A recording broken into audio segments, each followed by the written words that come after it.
الحمد للہ رب العالمین والصلاة والسلام علی سید الانبیاء والمرسلین اما بعد فاعوذ باللہ من الشیطان الرجیم بسم اللہ الرحمن الرحیم قال اللہ تبارک وتعالی فی کتابہ الکریم والفرقان العظیم یا ایہا الذین آمنوا قوا انفسکم واہلیکم نارا سبحان ربک رب العزت عما یصفون وسلام علی المرسلین والحمد للہ رب العالمین۔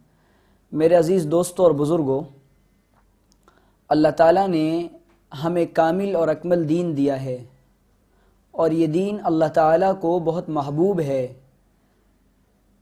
اور ہماری دنیا اور آخرت کی تمام تر کامیابیاں اور کامرانیاں اسی دین سے منسلک ہیں۔ جب تک بندہ دین متین پر مضبوطی کے ساتھ عمل کرتا رہے گا، دنیا میں بھی کامیاب ہوگا اور آخرت میں بھی کامیاب ہوگا۔ اس زمانے کے اندر لوگوں نے مکمل دین پر عمل کرنا چھوڑ دیا ہے، اور دین کو ایک بہت ہی ہلکی چیز سمجھنا شروع کر دیا ہے۔ ایک بہت بڑا مرض مسلمانوں کے اندر آ گیا کہ دین کو بہت ہی ہلکا سمجھتے ہیں، اور ان کے سامنے دین پر عمل کرنے کے فائدے نہیں ہیں۔ محمد رسول اللہ صلی اللہ تعالی علیہ وسلم نے جو کامیابیاں اور جو جنت کے وعدے اور جنت کی جو نعمتوں کا تذکرہ کیا ہے، اور قرآن میں اللہ تعالیٰ نے اپنے نبی کے ذریعے جو باتیں ہمیں انسانوں کو بتائی ہیں، اس کا یقین ہمارے دلوں سے نکل چکا ہے۔ اللہ تعالیٰ اصل میں یہ کہہ رہے ہیں کہ یا ایھا الذین آمنوا قوا انفسکم واہلیکم نارا، اے ایمان والو، یعنی اے کلمہ پڑھنے والو، اپنے آپ کو اور اپنے اہل و عیال کو جہنم کی آگ سے بچا لو۔ مطلب یہ ہوا کہ اللہ تعالیٰ یہ چاہتے ہیں کہ اپنی ذات کی بھی فکر کر لیں اور اپنے اہل و عیال کی بھی فکر کر لیں، یعنی بال بچوں کی بھی فکر کر لیں، اہل خانہ کی بھی فکر کر لیں۔ پورا اس میں ایک نظام دے دیا گیا۔ معاشرے کو سدھارنے کا ایک بہت پیارا سسٹم اللہ تعالیٰ نے بتایا ہے کہ پہلے انسان اپنی ذات کی فکر کر لے کہ مجھے اللہ تعالیٰ کے احکامات پر عمل کرنا ہے، مجھے اللہ کا کوئی حکم نہیں توڑنا ہے، مجھے نبی صلی اللہ علیہ وسلم کی زندگی کے مطابق اپنی زندگی کو گزارنا ہے، اور دوسرا کام یہ کہ میرے ماتحت جو لوگ ہیں، میری بیوی ہے، میرے بچے ہیں، ان کے بچے ہیں، میرا جو کنبہ اور خاندان ہے، مجھے اس کی فکر کرنی ہے کہ یہ لوگ بھی اللہ تعالیٰ کے احکامات پر عمل کرنے والے بن جائیں، اور جناب محمد رسول اللہ صلی اللہ علیہ وسلم کی زندگی کے مطابق اپنی زندگی کو گزارنے والے بن جائیں۔ اگر یہ کام کر رہے ہیں تو جہنم سے بچنے کا کام کر رہے ہیں، اور اگر یہ کام نہیں کر رہے خدا نخواستہ تو پھر جہنم کی طرف جانے والے کام کر رہے ہیں۔ تو اللہ اور اللہ کے رسول کی منشا ہم سے یہ ہے کہ ہم جہنم سے بچیں اور جنت میں چلے جائیں، کیونکہ اللہ تعالیٰ نے بندوں کو جنت میں جانے کے لیے بنایا ہے۔ اللہ کو عذاب دے کر کچھ نہیں ملے گا، اس میں بندوں کا نقصان ہے، اور اللہ تعالیٰ یہ چاہتا ہے کہ میرے بندے یہ جنت والے کام کر کے جنت میں جائیں۔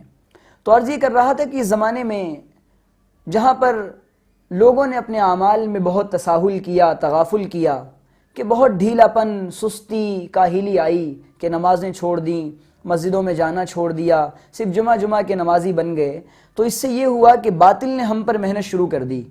جب دوسری قوموں نے دیکھا کہ مسلمان اعمال میں کمزور ہے، اور مسلمان دین کے کاموں میں کمزور ہے، مسلمان نمازوں میں کمزور ہے، مسلمانوں کی مسجدیں خالی خالی ہیں، مسجدیں تو یہ بہت اچھی بنا دیتے ہیں، مسجد کے ممبر، مسجد کے محراب، مسجدوں پر بہت خرچے، کروڑوں اربوں روپے، لیکن مسجد میں جانے کے لیے مسلمان تیار نہیں ہیں۔ پھر باطل نے اپنی محنت شروع کر دی، یہودیوں نے اپنی محنت شروع کر دی، عیسائیوں نے اپنی محنت شروع کر دی، اس نے جو چاہا وہ کروا لیا، اور اللہ کے رسول کے تمام احکامات ہم نے نیچے ڈال دیے، اور یہود کے اور ہنود کے اور عیسائیوں کے، نصرانیوں کے، مجوسیوں کے، کرسچنز کے اور جیوٹس کے ہم نے سارے احکامات اپنی زندگی میں لے لیے، ان کا کلچر ہم نے اپنا لیا۔ جب ان کا کلچر آیا، ان کی تہذیب آئی، ہم پر ان کا کلچر دماغ پر، دل پر سوار ہو گیا، تو اللہ رسول کا ڈر اور اللہ رسول کی محبت دلوں سے نکل گئی۔ یہ ایک بات کلیئر ہو گئی۔ اب اس کا اثر کیا ہوا؟ جب بڑوں نے، جیسے اللہ نے کہا یا ایھا الذین آمنوا قوا انفسکم، اپنے آپ کو بھی جہنم کی آگ سے بچانا ہے، وَأَهْلِيكُمْ، اور اپنے اہل و عیال کو بھی بچانا ہے، اپنے خاندان و کنبے کو بھی بچانا ہے، تو اس کا نقصان یہ ہوا، انسان پہلے اپنی ذات سے غافل ہوا کہ باپ کو یہ فکر نہیں ہے کہ میں جنت میں کیسے جاؤں۔ کیوں؟ اس نے جو کلچر اپنایا ہے، اس کلچر نے اس کو سب سے پہلے اپنے اللہ سے غافل کیا۔ اس کو یہ بھلوا دیا گیا کہ مجھے کسی نے پیدا کیا ہے. یہ کانسیپٹ اس کے ذہن سے بالکل کلیئر کر دیا گیا کہ مجھے کسی نے پیدا کیا ہے. اور اس کو یہ بات بتائی گئی کہ نہیں، تم تو جینے کھانے کمانے اور گھر والوں کو پالنے پوسنے کے لیے پیدا کیے گئے ہو. تمہارا مقصد ایک 600 اسکوائر فٹ کا گھر بنانا ہے اور اچھے کپڑے پہننا ہے، اچھا کھانا کھانا ہے اور ایک نام کما کر کے دنیا سے چلے جانا ہے کہ بھائی صاحب نے تو ماشاءاللہ دنیا میں جب تک زندگی گزاری ہے تب تک بہت اچھا کام کیا کہ اپنے گھر والوں کو بہت اچھے سے رکھا، ان کی تربیت کا انتظام کیا، کھانے پینے کا انتظام کیا. لیکن اصل مقصد سے ہٹا دیا، جس مقصد پر اللہ اور اللہ کے رسول نے لگایا تھا، جس مقصد کو اللہ اور اللہ کے رسول نے دیا تھا کہ یہ تمہاری دنیا تمہارا مقصد نہیں ہے. آج جو لوگوں، ہم ہندوستان کے جو حالات، اصل بات یہ کرنی ہے کہ ملک کے جو حالات اس وقت چل رہے ہیں، ایک گھر سے ہی علاقہ بنتا ہے، 10 گھر ملتے ہیں تو ایک گاؤں بنتا ہے، 100 ملتے ہیں قصبہ بنتا ہے، پھر بنتے بنتے یہ ایک معاشرہ اور سوسائٹی اور سماج بنتا ہے. اور اس سوسائٹی اور سماج کے اندر آج جو برائیاں پیدا ہو رہی ہیں وہ گھر سے شروع ہوتی ہیں. اور گھر کا بڑا جس ڈگر پہ جاتا ہے، ظاہر ہے کہ چھوٹے بھی اسی ڈگر پہ جاتے ہیں. بچے کتابوں سے کم سیکھتے ہیں اور اعمال سے اور دیکھنے سے زیادہ سیکھتے ہیں. ماں باپ بچوں کو کوئی کتاب پڑھا دیں، بچہ بعد میں اس کو یاد کرتا ہے، لیکن بچے پر باپ کی زبان کا بھی اثر پڑتا ہے، بچے پر باپ کے کردار کا، کیریکٹر کا بھی اثر پڑتا ہے، بچے پر ماں کی عادت کا بھی اثر پڑتا ہے، بچے پر کھانے پینے کا اثر پڑتا ہے، یہاں تک کہ بچے پر سیلیبس کا، ایجوکیشن سسٹم کا اور ٹیچرز کا بھی اثر پڑتا ہے. تو لوگوں نے کیا کیا، عیسائیوں نے اور دنیائے باطل نے یہ کیا کہ نہیں، مسلمانوں کو کیا کریں، اصلی مقصد سے ہٹا دیں. کہ جب مسلمان یہ بھول جائے گا کہ میں تو دنیا میں رہنے کے لیے آیا ہوں، جیسے اوروں کی زندگی ہے ویسے ہماری بھی زندگی ہے. لیکن میرے دوستو یہ بات یہاں یاد رکھنا چاہیے کہ ہماری جو زندگی ہے وہ صرف دنیا کے لیے نہیں ہے، بلکہ ہماری زندگی کا مقصد اللہ تعالیٰ کو راضی کرنا ہے کہ ہم سے ہمارا رب کریم راضی ہو جائے، اور ہماری زندگی میں جناب محمد رسول اللہ صلی اللہ علیہ وسلم کی زندگی کے مطابق سارے کام ان سے ہٹ کر کوئی کام نہ ہو. یہ زندگی کا مقصد تھا اور یہ سیدھا رائٹ وے ہے. بالکل یہ ایسا راستہ ہے کہ جو ڈائریکٹ جنت کی طرف لے کر جاتا ہے، اس میں کہیں جانے کی ضرورت نہیں ہے. لیکن محنت یہ کی گئی کہ نہیں، مسلمانوں کو اس بات کو بھلوا دو کہ تمہیں کسی نے پیدا کیا، ماں کے پیٹ میں رکھا، پھر ماں کے پیٹ سے نکالا، پھر تمہیں دنیا میں رزق کے راستے تمہارے لیے کھولے، خوبصورت بنایا. اللہ کی ربوبیت کا یقین پہلے تمہارے دلوں سے نکل جائے. جب اللہ کو بھلا دیا، پھر جس نبی کی زندگی کے مطابق اپنی زندگی کو ڈھالنا تھا وہ بھلوا دیا گیا. تیسرا کام کیا کیا گیا، جو کلچر نبی لے کر آئے تھے، جو معاشرہ نبی لے کر آئے تھے، اس کو بھلوا دیا گیا. یہ ایک معاملہ بڑا گڑبڑ ہوا. اچھا اب پھر کیا ہوا، جب یہ بات آ گئی نا تو پھر نوجوانوں پر سب سے زیادہ اثر پڑا کہ سب سے زیادہ جو اثر لیتی ہے، انسپائر جو لوگ ہوتے ہیں وہ نوجوان ہوتے ہیں. اچھا جی، یہ تو عیسائی تو کہہ رہے ہیں کہ جیسی مرضی ویسی زندگی گزارو، یہودی تو کہہ رہے ہیں جیسی مرضی ویسی زندگی گزارو. زندگی کیا ہے، یہ تو بس ایک جوانی ہے اور آئی ہے ملی ہے تو بار بار تھوڑی آتی ہے، جوانی ایک بار آتی ہے، بار بار نہیں آتی ہے. گانوں میں یہی بات بتائی گئی، فلموں کے ذریعے یہی بات بتائی گئی، سب خرابہ کر دیا گیا. تو نوجوان اس سے انسپائر ہو گئے، یہ اس کا نقصان ہوا. اب کیا ہوا، اللہ تعالیٰ سے ہٹتے چلے گئے ہمارے نوجوان. اس کا اثر نوجوان بچوں نے بھی لیا اور نوجوان بچیوں نے بھی لیا. آج جو ہماری کنٹری کے، ہمارے ملک کے حالات چل رہے ہیں وہ یہ چل رہے ہیں کہ نوجوان بچیوں کو پتہ ہی نہیں ہے اللہ کون ہے، نوجوان بچیوں کو پتہ ہی نہیں ہے کہ اللہ کے رسول کی کیا تعلیمات ہیں، نوجوان بچیوں کو یہ معلوم نہیں ہے. روزانہ خبریں آ رہی ہیں نا، آپ لوگوں نے بھی سنا ہوگا کہ ہماری فلانی مسلمان بہن فلانے غیر مسلم نان مسلم لڑکے کے ساتھ بھاگ گئی. کیوں؟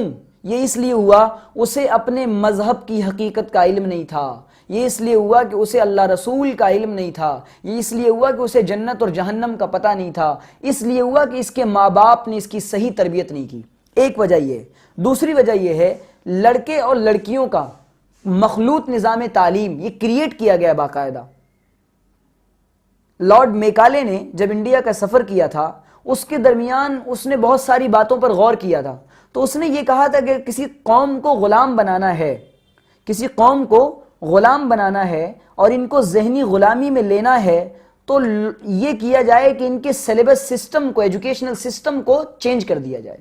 اور بآسانی پھر اس کا فائدہ انہوں نے یہ اٹھایا کہ جب ایجوکیشنل سسٹم چینج ہو جائے گا، سیلیبس چینج کر دیا جائے گا تو پھر کیا ہوگا کہ بس جناب جو ہم پڑھانا چاہیں گے پڑھا لیں گے. پھر ان کو اللہ کا پتہ نہیں ہوگا، پھر ایتھسٹ بنیں گے لوگ، اور ایتھسٹ بننے کے بعد، مرتد ہونے کے بعد، اللہ کا انکار کرنے کے بعد کہ دنیا ایسے ہی وجود میں آ گئی اور دنیا کا تو کوئی جناب وجود نہیں تھا، بگ بینگ ہوا اور دنیا آ گئی، پھر اس کی تھیوری پڑھیں گے کہ انسان پہلے بندر تھا. یہ بات بھی مشہور ہے نا کہ انسان پہلے، ہم نے بھی پڑھا تیسری چوتھی کلاس میں، انسان پہلے بندر تھا، پھر انسانی ارتقا ہوا اور پھر بڑھتا بڑھتا بڑھتا انسان بندر سے انسان بنا، پھر اس کی دم تھی، دم ہٹی، آدمی بڑھتا چلا گیا، ہر صدی میں چینجز آتے ہیں. یہ سارے نظریات، باطل نظریات، انسان اس کو پڑھے گا. پھر تو عرض یہ کر رہا تھا کہ یہ کیوں ہوا جب ہم نے اپنی تعلیم کو چھوڑ دیا. اگر بچوں کو بچپن میں یہ بتا دیا جائے کہ بیٹا اللہ کون ہے. ہمارے یہاں یہی مسئلہ ہے کہ ہم مسلمانوں کے یہاں سیلیبس اور ایجوکیشن سسٹم بہت کمزور ہے. ہمارے یہاں بعد میں بتایا جاتا ہے اللہ رسول کون ہے، جب بچے بہت بڑے ہو جائیں، ہاتھ سے نکل جائیں. مکتب کی جو تعلیم ہے نا، اسی لیے بہت اہم ہے کہ مکتب کے اندر جب یہ بچہ جاتا ہے تو بظاہر تو لگتا ہے کہ الف با تا ثا جیم ہا پڑھ رہا ہے یا تک، اور یہ پھر الف سے اللہ، با سے بسم اللہ، یہ پڑھ رہا ہے، الف سے اللہ کو جانو، با سے بسم اللہ کو پڑھو اور جھوٹ مت بولو، یہ ساری چیزیں پڑھ رہا ہے. اس کی کردار سازی ہو رہی ہے، اس کے کیریکٹر میں نکھار پیدا کرنے کے لیے جو سامنے والا استاد ہوتا ہے وہ بتاتا ہے کہ اللہ کون ہے، اللہ کی طاقت کیا ہے، نبی کون ہے، نبی دنیا میں کیوں آئے، نبی کے آنے کا کیا مقصد تھا. اس لیے مکتب کی تعلیم بہت ضروری ہے. اس کو لوگوں نے بہت ہلکا سمجھ رکھا ہے. تو اپنے بچوں کو مکتب میں بھیجنا چاہیے. وہاں پتہ چلتا ہے قیامت کیا ہے، گناہ کسے کہتے ہیں، گناہ کرنے کے کیا کیا نقصانات ہیں. جب یہ چیزیں سامنے آتی ہیں تو پھر انسان صحیح معنوں میں انسان بنتا ہے اور بچے کی اصل ذہنی تربیت ہوتی ہے. لیکن آج ان چیزوں سے بڑی غفلت برتی جا رہی ہے، جس کا نقصان یہ ہو رہا ہے ہمارے نوجوان بچے، ہماری نوجوان بچیاں یہ دوسروں کے حربوں میں اور دوسروں کے چکروں میں زیادہ آ رہے ہیں. اچھا، اب یہ کالج میں کیا ہو گیا؟ کالج کے اندر ایسا سسٹم دیا گیا نوجوانوں کو کہ جناب بس لڑکے بھی ساتھ پڑھیں، لڑکیاں بھی ساتھ پڑھیں اور کوئی مسئلہ نہیں ہے، براڈ مائنڈڈ رہنا چاہیے اور زمانہ بڑی آگے ترقی کر چکا ہے، کچھ بھی نہیں ہوتا ہے. ایسا نہیں ہے. اللہ کے رسول صلی اللہ علیہ وسلم نے فرمایا کہ جب ایک نوجوان لڑکا اور جب ایک نوجوان لڑکی آپس میں ایک جگہ بیٹھتے ہیں تو پھر ان میں تیسرا شیطان ہوتا ہے. ظاہر ہے کہ جب ایک لڑکا اور ایک لڑکی ایک جگہ بیٹھ رہے ہیں تو وہاں تیسرا شیطان ہوگا، تو ان کے درمیان شیطان نے پھر اپنا کام کرنا ہے.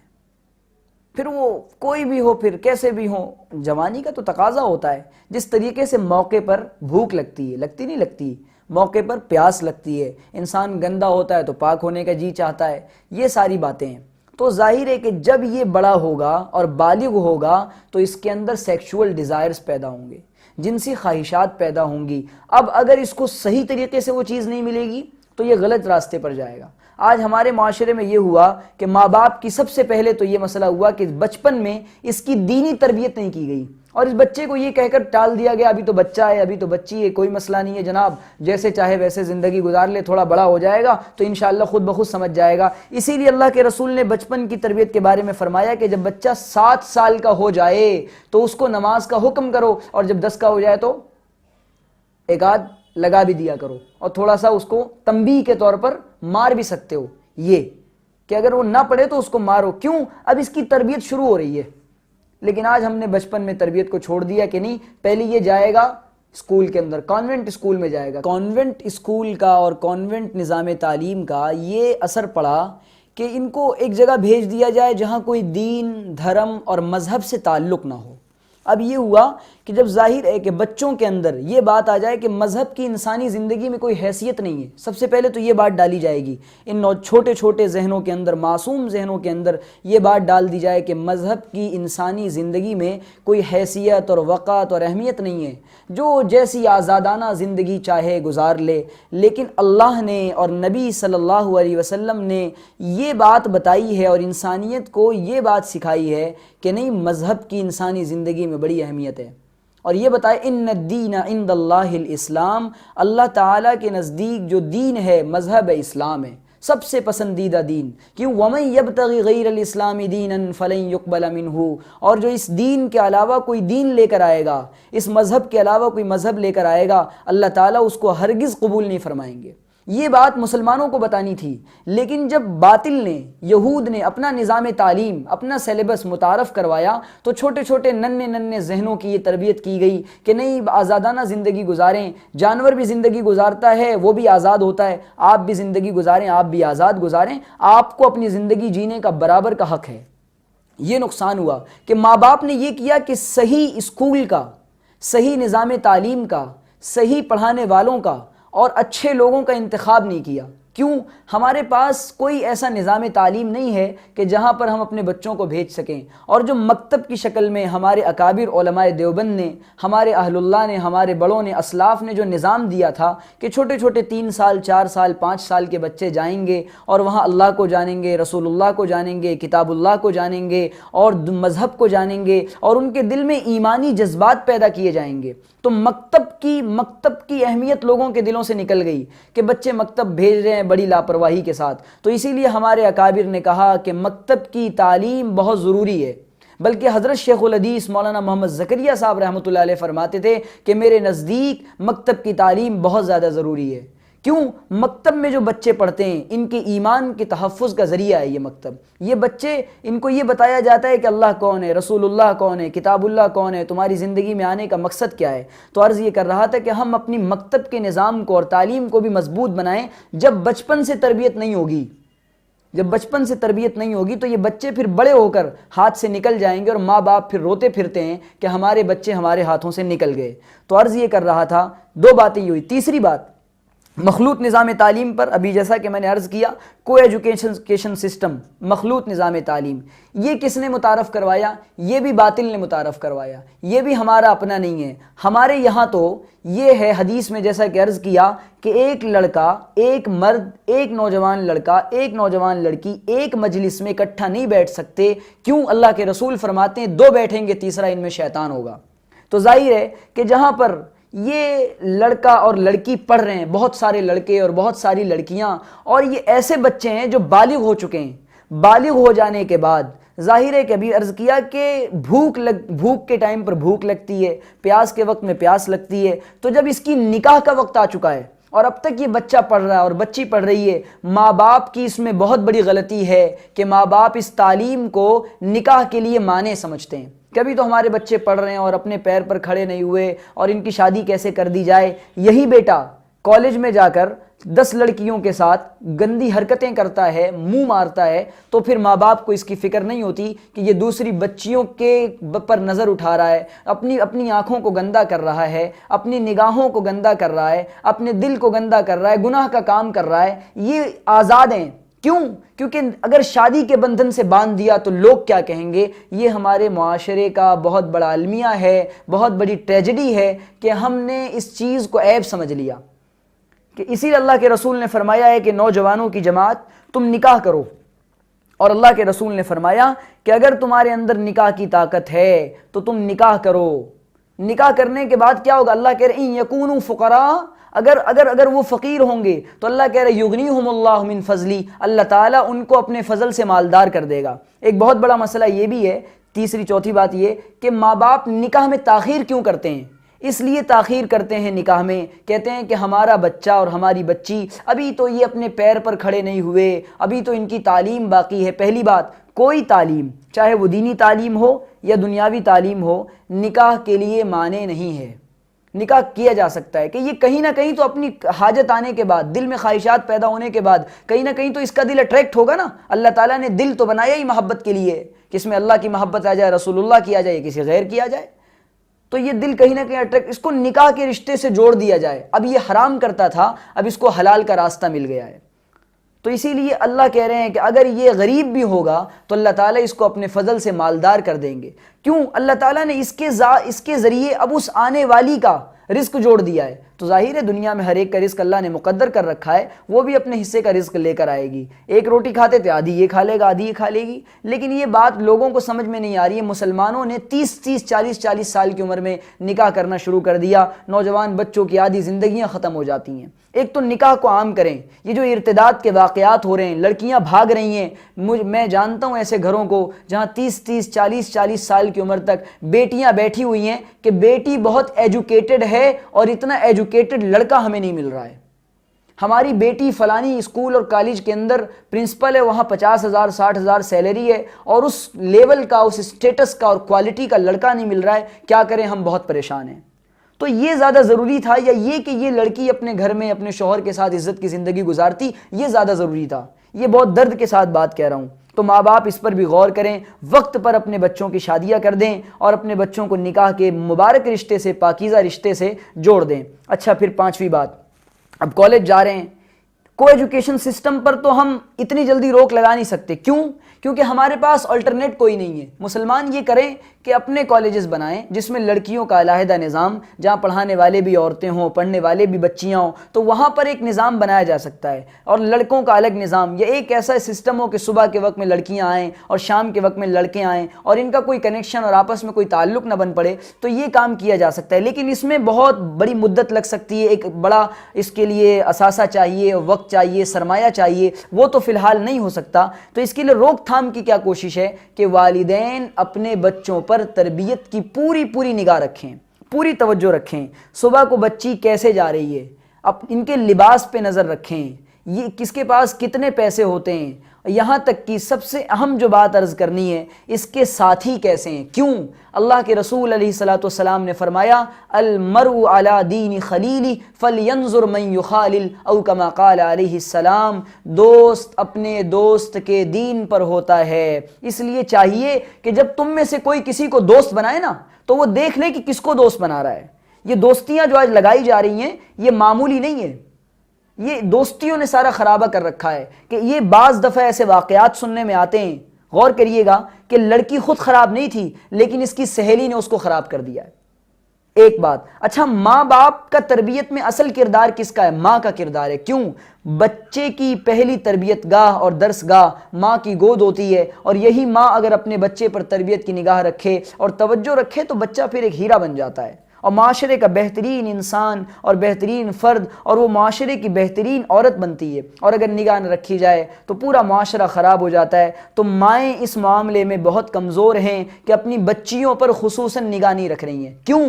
ماں کو، ہمارے ایک حضرت مفتی صاحب ہیں، ہمارے دوست ہیں، اللہ تعالیٰ ان کی عمر میں برکت عطا فرمائے، انہوں نے بڑی عجیب بات کہی کہ ماں کو، اور بالکل حقیقت پر مبنی حالات پر نگاہ رکھنے والے اس چیز کو سمجھ سکتے ہیں کہ ماں کو سارا پتہ ہوتا ہے کہ بچی کیا کر رہی ہے، بچی کہاں جا رہی ہے، بچی کے سہیلیوں میں اور فرینڈ سرکلز میں کون کون لڑکیاں ہیں اور وہ کیسی ہیں، ان کا کلچر کیا، ان کا فیملی بیک گراؤنڈ کیا ہے. یہ ساری باتیں ان کو پتہ ہوتی ہیں. لیکن ماں جانتی ہے کہ بچی ہے، کالج پڑھ رہی ہے، ٹھیک ہے، بچپنا ہے، ختم ہو جائے گا. اس تساہل و تغافل کی وجہ سے، ڈھیلے پن کی وجہ سے بچی ہاتھ سے نکل چکی ہوتی ہے. اس لیے باپ کو چاہیے کہ وہ ماں پر نگاہ رکھے اور وہ بار بار پوچھتا رہے کہ بیٹی کیا کر رہی ہے، میں تم سے اس بارے میں پوچھوں گا. میں تو ظاہر ہے باپ ہوں، بار بار بیٹی کو بڑے ہاتھوں نہیں لے سکتا، اس سے تو پوچھ نہیں سکتا، اتنا نہیں معلوم کر سکتا. تو لہٰذا میں تم سے پوچھوں گا کہ بچی کا کیا حال ہے، کالج جا رہی ہے، کیا پڑھائی کر رہی ہے. وہاں ٹیچرز سے بھی کہہ دیں کہ میری بچی پہ نگاہ رکھنا آپ کا کام ہے. ایک کالج والے سے ہم نے کہا کہ آپ یہاں پر دینی مجلس رکھوائیں، علماء کو بلائیں، نوجوانوں کی تربیت کی میٹنگ کروائیں. تو کہنے لگے نہیں ہم تو نہیں کروا سکتے، ہم تو بڑے مجبور ہیں، بورڈ اجازت نہیں دیتا. بورڈ ناچنے گانے کی اجازت دیتا ہے، افسوس کا مقام ہے. مسلمانوں کے کالجز ہیں، مسلمانوں کا علاقہ ہے، 90% وہاں پڑھنے والے مسلمان بچے ہیں، لیکن دینی بات کرانے کو وہ کالج کا انتظامیہ اور سسٹم تیار نہیں ہے، اور ناچنے گانے کے لیے اور ناچنے گانے کی اجازت کے لیے وہ لوگ تیار بیٹھے ہیں. یہ کیوں؟ ہمارے ذہنوں پر ویسٹرن کلچر کا ایسا بھوت سوار ہے، مغربی تہذیب ایسی سوار ہے. تو ماں باپ کو چاہیے کہ تربیت کی نگاہ رکھیں. اچھا، موبائل، اب اس میں ایک مسئلہ آتا ہے، تربیت کریں اور توجہ کریں تو کیسے کریں، ان پر دھیان رکھیں تو کیسے، یہ بھی ایک بڑا مسئلہ ہے نا. تو سب سے پہلے دوستوں کو دیکھ لیا، فرینڈ سرکل کو دیکھ لیا، بار بار صبح شام ان سے ایک بار پوچھ لیا، محبت کے ساتھ دوست بنا کر. آج ماں باپ کے اندر یہ مزاج ختم ہو جا رہا ہے کہ بچوں کو دوست نہیں بناتے، بچوں کو قریب نہیں رکھتے، ہمیشہ ڈانٹ ڈپٹ. تو یہ بچہ باہر جا کر محبتیں تلاش کرتا ہے، اور جب اس کو باہر محبتیں ملتی ہے تو گھر کی محبت بھول جاتا ہے. کیوں؟ گھر میں اس کو نفرتیں ملی ہے. یہ بھی اس کی بہت بڑی وجہ ہے معاشرے میں نوجوانوں کے، بچوں اور بچیوں کے بگڑنے کی. اچھا، پھر اب موبائل دے دیا، موبائل ایک ضرورت بن گئی ہے، اور یہ سمجھ کر ماں باپ نے موبائل دیا ہے کہ میں جناب میرا بچہ اور میری بچی یہ اس موبائل کے ذریعے پڑھے گی۔ ایک صاحب مجھ سے کہنے لگے میرے بچے کو کچھ تیاری کرنی ہے، لہٰذا اس نے اتنا بڑا اینڈرائڈ موبائل مانگا ہوا ہے میرے بچے اور بچی نے، تو میں اس کو موبائل دلاؤں نہیں دلاؤں؟ تو اب اس کے پیچھے موبائل دلانا ہے تو اب آپ یہ سمجھ لیں کہ اپنے بچے کو صاف طور پہ جہنم کا آلہ دے رہے ہیں۔ اب یہ اس کو جہنم میں لے جا سکتا ہے، اب ایک کلک اس کے دماغ کو خراب کر دے گی۔ کیوں؟ آج کل ایسے ایپس بن گئے ہیں کہ جہاں پر باہر جانے کی ضرورت نہیں ہے، باقاعدہ لڑکا اور باقاعدہ لڑکی وہاں پر ویڈیو چیٹنگ کے ذریعے آپس میں میٹنگ کر سکتے ہیں اور ڈیٹ پلیس طے کر سکتے ہیں، نمبر مانگ سکتے ہیں۔ یہ ساری چیزیں خرابہ ایپس روزانہ بن رہے ہیں اور روزانہ ہزاروں لڑکے اور لڑکیاں ایمان سے ہاتھ دھو رہے ہیں، یہ بہت بڑی وجہ ہے۔ تو ماں باپ کو چاہیے کہ موبائل کی نگرانی کریں کہ بچہ موبائل میں کس کس سے بات کر رہا ہے، ہماری بچی موبائل میں کس کس سے بات کر رہی ہے۔ ہمارے ایک دوست نے بڑی عجیب بات بتائی، سنا دیتا ہوں۔ انہوں نے کہا، میں نے کہا اس کا کوئی حل بھی ہے کہ ماں باپ موبائل پر نگرانی کریں؟ تو بڑی عجیب بات انہوں نے کہی، انہوں نے کہا کہ مولانا مسئلہ یہ ہے، ایک ایپ ہم نے بنوایا ہے یا بنایا یا ہمارے کسی دوست نے ہمیں بتایا ہے، اس ایپ کے ذریعے اگر آپ اپنے بچے کو موبائل دے رہے ہیں تو وہ ایپ اس کے موبائل کو لیں، تھوڑی دیر کے لیے اس میں کچھ ڈیٹا ٹرانسفر کر لیں یا کچھ سیٹنگ کر دیں، تو وہ جو کچھ کر رہا ہے بچہ اور بچی آپ کے موبائل میں سارا کا سارا وہ نظر آتا رہے گا کہ اس نے، بلکہ انہوں نے مجھے یہ باقاعدہ دکھایا کہ میں نے اپنے گھر کے بچوں کے ساتھ اور اپنے گھر کی فلانی بچی کے ساتھ اس طرح کر رکھا ہے کہ میں نے اس کا موبائل لیا، سیٹنگ کر لی، اور اس موبائل کے اندر میں نے یہ سیٹنگ کی ہے کہ اس کا کال کتنوں کو جا رہا ہے، کتنی دیر بات ہو رہی ہے، کس نمبر سے بات ہو رہی ہے، یوٹیوب پر کیا کھولا گیا، گوگل پر کیا کھولا گیا، اور کون کون سے ایپس استعمال کیے گئے۔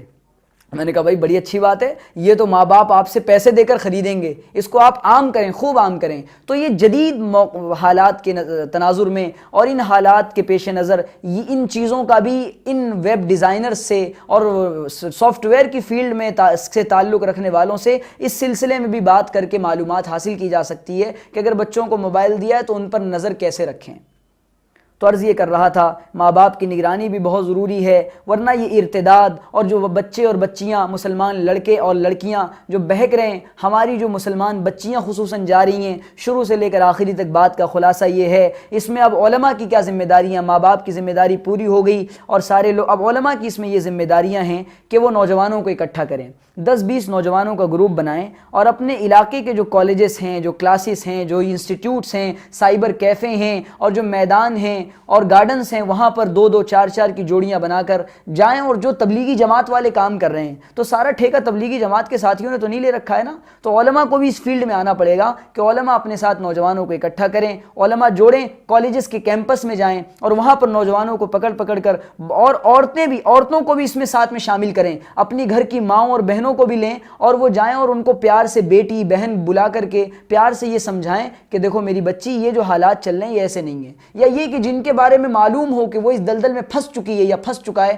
اس کے گھر پر جا کر ملاقات کی ترتیب بنائیں۔ اور ان حالات میں ضروری ہے کہ نوجوان علماء کرام سے جڑیں، علماء حق سے جڑیں، علماء دیوبند سے جڑیں۔ اس سے جڑنے کا فائدہ یہ ہوگا کہ صحیح راستے کی طرف رہنمائی ہوگی۔ اللہ تعالیٰ سے دعا ہے کہ وہ ان باتوں کو ہمیں سمجھنے کی، عمل کرنے کی توفیق عطا فرمائے اور اللہ تعالیٰ اس کو دوسروں تک پہنچانے کی توفیق عطا فرمائے۔ وآخر دعوانا ان الحمد للہ رب العالمین۔